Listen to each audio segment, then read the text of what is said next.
Hello and welcome to another teaching video.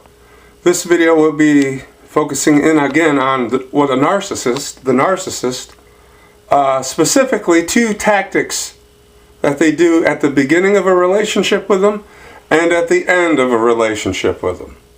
In the beginning they will mirror, and at the end of a relationship they will project. So, in the beginning of a relationship with a narcissist, they will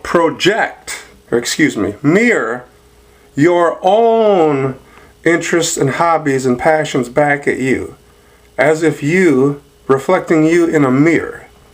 That's why it is called mirroring. It's, let's say you go out on a date with a woman and your passion is baseball. You love baseball, you played your whole life, you watched the World Series.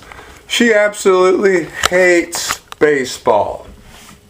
But to appear attractive to you, she will pretend she likes baseball, and she will mirror your interest of baseball back at you. So that's why it's called mirroring. The narcissists, they are not genuine at all. There's not a genuine bone in their body. So they will just reflect your interest back at you. And the result of that is you don't fall in love with them, but you fall in love with the reflection they are giving you of yourself. See how that works? This is called mirroring, and it is the narc's tactic in the beginning of a relationship. So they'll do as long as it takes, and then you think that you've met your soulmate. Because we like baseball, we like this, we like that. Well, no, you like it, and she's just pretending to like it as a chameleon. View mirroring as just being a chameleon. Chameleons blend in with their surroundings by taking on the characteristics of the environment that they are in at that particular time. So let's say they have no interest in hockey, but they start hanging out with a group of guys at work. Now all of a sudden they're into hockey and they watch hockey games when nobody, at no other time were they interested in hockey. And then the guy's family's wondering, where's all this sudden interest coming from NHL and the hockey? Well, that's because he's mirroring back the interest of the guys at work to fit in and to go along. The narcissist will mirror your passions back to you. The narcissist's only passion is to use you and destroy you. That's their passion. So they can't let you know that part. That's why they'll hide behind a mirror and just reflect you back to you. Then when you find out they're not that, then they will go into the other tactic that we're about to talk about. But the narc will continue to mirror and be fake because the narcissist has no genuine personality of their own.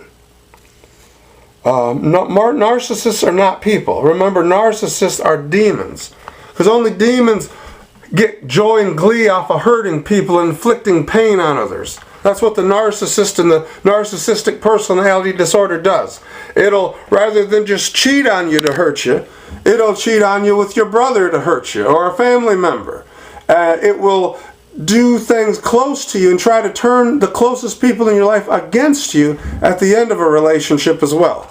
The narcissist will have you isolate during the relationship with them.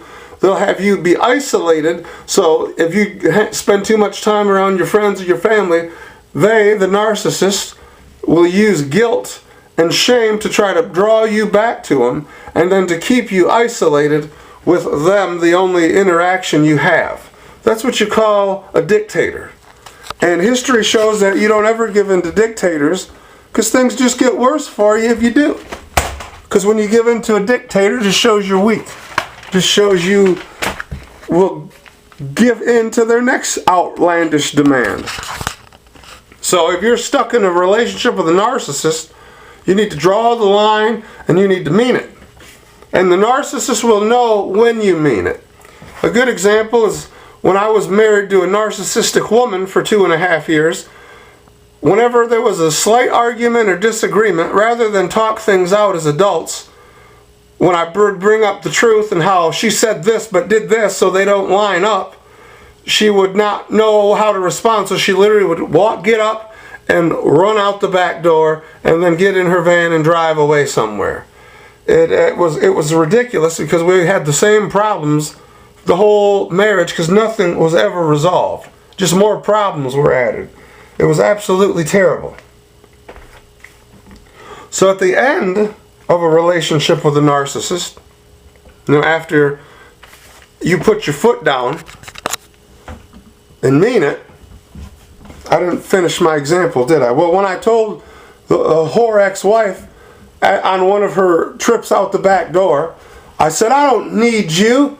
And she stopped in her tracks. Okay, she lost the whole haughty attitude. She literally, I watched, she spun around on her heels and spun around to where I was and came and sat next to the chair and sat there and was calm, and her whole demeanor changed because she knew I meant it and I realized it. I said, I don't need you. That's the narcissist's greatest fear, is you discovering you don't need them. See, it's the opposite. They need you because they're using you as a source. Because they have no life of their own, that's why they suck it out of others. So when you realize this, now the narcissist will go into the tactic of projecting. At the end of a relationship, projecting is done by the narcissist. At the end of a relationship with a narcissist, the narcissist will project their own dysfunctions, problems, worthlessness, and their sins on you. You ever been falsely accused of something? Well, that's because the person accusing you of it is guilty of it themselves, and that guilt they're projecting out onto you. See why that tactic is called projecting? So it's mirroring in the beginning of a relationship, mirroring your own interests to you, and then projecting at the end of a relationship. They project their own dysfunctions and problems onto you. So, see, throughout the whole relationship with a narcissist, they're never genuine. They're either mirroring or they're projecting. And then during the relationship, they're controlling. Narcissistic relationships are not healthy, especially when two narcissists get in a relationship together. Not only is that interesting to watch, but it don't last long because they're both trying to drain each other of life and neither one has any. So they end up destroying each other and you don't have to do anything about it. But a good example of projection is the spouse that constantly accuses the other spouse of cheating is most of the time the one who is actually cheating.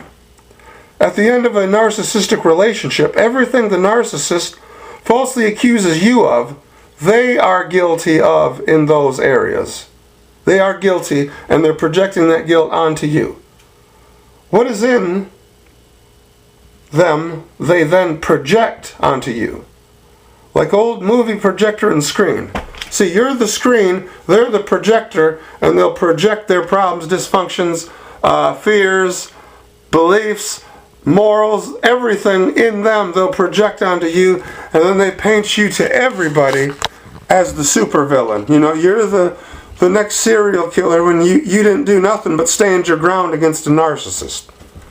So I'd like to close this video of Narcissism 101, Mirroring and Projecting, by letting you know that you're not the only one who's suffered through a narcissistic relationship. You can rebuild yourself, but it takes time. So when you get out of a narcissistic relationship, don't just jump right into another relationship, because you're not going to be healthy and you're not going to be able to be there for that person who you're in the relationship with, and that's not fair to them. So get yourself healthy first before you go into a relationship, because narcissistic abuse takes a while to recover. You can't just recover from it overnight. It depends on the person, and sometimes it's hard to face, but the more you face, the stronger you get and the better you become, the stronger you become. And if people would spend any amount of time not in relationships and get in touch with themselves, they would see they don't need relationships. I wouldn't say they're a crutch, but you don't need a relationship with a woman if you're a man. Thanks to the feminism movement, you don't need to be in a relationship with a woman to get any action. So thanks to female empowerment. But anyways, Narcissism 101. Watch out for mirroring in the beginning of a relationship. If you're dating, throw them an oddball question. Let's say you hate baseball. Well, throw them a stick and say how baseball's one of your passions and see if they take the baton and run with it. And if so, then tell them, oh, by the way, I hate baseball. Then when you say that, they'll backtrack and say, oh, I was just kidding, or I was joking. No, you weren't. You were mirroring what he gave you, but he gave you misinformation. So watch out for narcissists. Be strong and stay tuned, because there'll be more videos coming your way.